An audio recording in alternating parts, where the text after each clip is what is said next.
Hi everybody, I'm Craig Hicks and thanks for joining us today on the Denison Sports Network. I am joined today by Big Red men's lacrosse coach Mike Caravana and Drew Newman, senior All-American defender. We're going to preview the men's lacrosse season, which opens up in just a little bit over a week here in Denison. So I'm going to start out with Coach, and I'd like to look back if we could, just because last season was just such an incredible year. What was it like go 19-0 into the tournament, another Elite Eight appearance, and we fell to a really talented Salisbury team, but 19-1. You know, this program has been, an elite program in the nation for a long time, but that was a record for wins. Can you talk a little bit about that? It was a special season for us, certainly without any question. I think that we just kind of gained momentum as it went on, and we were challenged at times, but I think one of the key things was we only had one major injury, and it was a Chip Phillips, and it was the one place where Eric Baumgartner ended up being an All-American for us, where we had high-level depth. You need a little luck when you have seasons like that. You need a little good fortune, and yet I think most importantly was the confidence that the guys gained by the success that they had throughout the season. It's going to lead us hopefully well this year, because starting the second half of last season, we had the target on our back without any question, and we're starting this season with it. And I think our guys hopefully can, gain the confidence they need to kind of keep their focus, to keep their poise, and yet be able to execute down the stretch. I said last year may have been a breakthrough in terms of victories, getting to 19, but I'm not sure if you're aware of this, but since you've come back in 2009, Big Red have won 84% of their games. And so, can you just pinpoint maybe a little bit since then what it's taken to get Denison to that next tier in the Division III landscape, and maybe where we need to go next? Well, I think it starts with the idea that we have a very competitive team. Our recruiting has gone well, the last 6 to 7 years. So the competition within the team on a daily basis is really kind of a key thing for us to keep growing and to get players to keep improving and working hard. One of the things we talk about is to be better longer than other teams throughout the course of the game. We practice that way with that level of focus and intensity, not only at the beginning of practice but at the end of practice, and it seems to pay dividends for us. I think to get to the next level, we just need to be able to, get some strong goal play. I think that's always the great equalizer in lacrosse, as well as for us to obviously, be able to handle the moment as well as we can. But we're optimistic that we are one of the better programs in the country, and we look forward to the season and see how we do. Now, Drew, you were a big part of last year's defense, top-ranked defense in the country. You were an All-American. How's this year's team meshing? I mean, every defense is a little bit different. Can you talk a little bit about what the preseason has been like so far for you? Sure. Well, we had to replace guys like Austin Campbell and Tommy Harrison, who were huge facets of this defense for the past couple of years. But we have guys like Max Burge and Charlie Houck who have really stepped up and become a big role and been great early in the season. It's kind of special this year. We have a lot of seniors on the team, 6 starters on defense that are seniors. So, being able to play with those guys for the past 4 years has really helped us really congeal and play together. Clint Barber's back from last year, who had a great year in his first year as a starter. And Max Burge stepping in for Austin Campbell. Max has a lot of experience. We're expecting him to have a big year. And I think one part of the defense that's underlooked and overlooked sometimes is the D-middies and Matt Neeston and Ben Hearn, who are probably 2 of the best D-middies in the country. So as close defenders, we're really spoiled to be able to have them and have them play at such a high level all the time. Well, since Drew covered the defense a little bit, Coach, do you mind talking a little bit about the offense? And there was an explosive offense last year.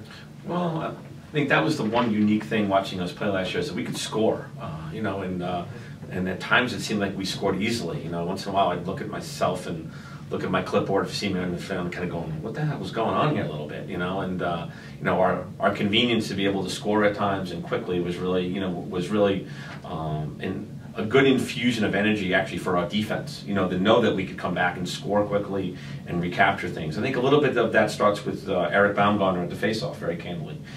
Other teams can score, but we've been very fortunate to be able to get the ball back right away to allow them to stop them from being, getting those runs and things like that. So on the offensive end, we return a lot of strong midfielders again in Blair Farrenholt and James Mager and Benji Kohlberg, who are guys who played a fair amount for us last year. On attack, we've got to replace one of our better attackmen that we've had here recently, Eddie Vita, who's been a 3-year starter, a 2-time All-American. He's been very, very strong, and Eddie has good poise at the end of the game and ability to score when we needed to. And then losing Luke Walls as a transfer was a little disappointing. But we have some other guys that can fill in. Will Donahue's had a good start to the season so far as a sophomore. We all knew he was talented last year. I think Drew and the other guys will tell you, he's got a lot of talent with him. Nick C. Caravana has been able to come back a little bit following some injuries throughout his career.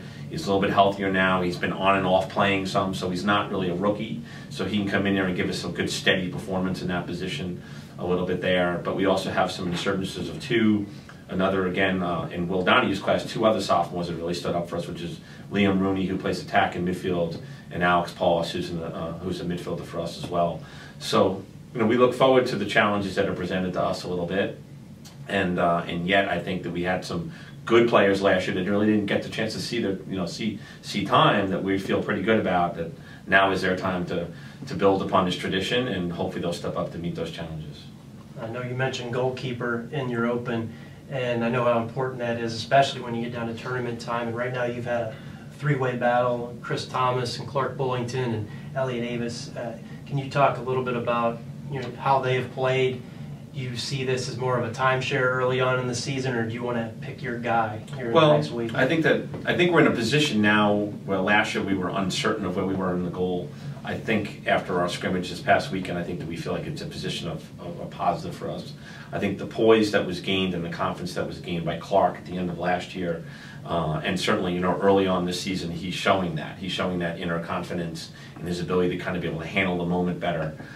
Coming from Houston, Texas, and jumping in and starting, in the NCAC tournament and then playing 3 games in the NCAA tournament, it's a pretty big leap, without any question, and with the expectations that are thrust upon you. I think he's more comfortable in his own skin, and that's showing for him. I think in Elliot Davis we have a really, really strong left-handed goalie, which provides us with an option as well. He's a freshman that comes from one of the better programs in the country, the Haverford School, so he's used to high-quality shots and practicing at a high level every day.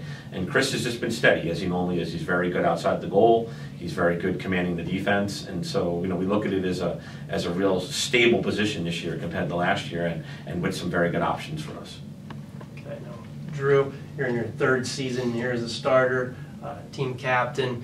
Can you let us know what some of the team goals are for 2015? Sure. Well, obviously, since I've been here, this team has had great success. We've been able to make a couple postseason appearances, 2 Elite 8 appearances, which has really been special. And we'd like to continue that trend and play deep into May. Hopefully being able to get past the Elite 8, that's kind of one of our team goals. At the same time, this team since I've been here has never lost a regular season league game in the NCAC. So we'd like to continue that, hopefully graduate undefeated and claim another NCAC tournament title. But at the same time, Coach always talks about how important it is as a program. So, being able to develop a good team and develop players that come in as freshmen and really build a program is kind of one of our big goals. It's not really about wins and losses. Coach, another impressive schedule. Said last year, I believe it was played 5 teams in the top 16 in the preseason rankings. This year you've got 4 teams in the top 20 on your schedule. Of course, others could move in. Sure. How important are those early games? You play a lot of tough early non-league games that get you ready for the tournament in May. Well, I think it's always important for us from a program standpoint, to try to play the better teams that we can. We're a little limited in our options in doing that because of our geography a little bit, as well as the weather and various situations that occur there. But the guys want to play good teams. They want to play competitive teams. We want to judge ourselves where we are. We think playing these teams also affords us, an opportunity, to do some assessment, to get better, to move forward. But even playing teams now like Albion and Aurora, what I'm saying, and other teams that are getting better out here. So I think that the game is growing. The differences between the top 5, teams 5 through 40 is becoming less and less so. So we have a very challenging schedule. We anticipate, again, good, strong league play from schools like Wittenberg, which is senior-oriented. Obviously, Ohio Wesleyan always being our big rivalry game. So, we anticipate a lot of games that are going to be challenging for us, and yet we look forward to the opportunity to continue the tradition of trying to find our way to, be successful and put ourselves in position to be one of the top programs in the country. Okay, now we're going to wrap this up here with Drew, and now you've had a chance. I'm sure you've thought a lot about this. This is your senior year. This is it. I'm sure it goes really fast. You can't believe that. But can you tell me just a little bit about your Denison experience so far, and has it lived up to your expectations? Yeah, I think it's gone above and beyond my expectations when I came in here as a freshman. Obviously, top-tier academic school, being able to get a great education like this is, that's really why you come to school. But at the same time, the people that I've met here have been great. I've met friends that I'm going to have for the rest of my life. And being able to play for Coach C in this program has been, such an important impact on my life. Having Coach C teach me all kinds of things outside of lacrosse has been great, and they're just life lessons that I'll be able to take with me. Well, everybody, thanks again for tuning in today to the Denison Men's Lacrosse Preview. The Big Red will open the season on Saturday against Albion, and that'll be right here at Dietz Field Piper Stadium. If you can't make it out, or it's just too cold and you want to stay in, you can tune in. We'll have every game, every home game, streaming live, high definition on DenisonBigRed.com. So for Mike Caravana and Drew Newman, I'm Craig Hicks. Thanks again.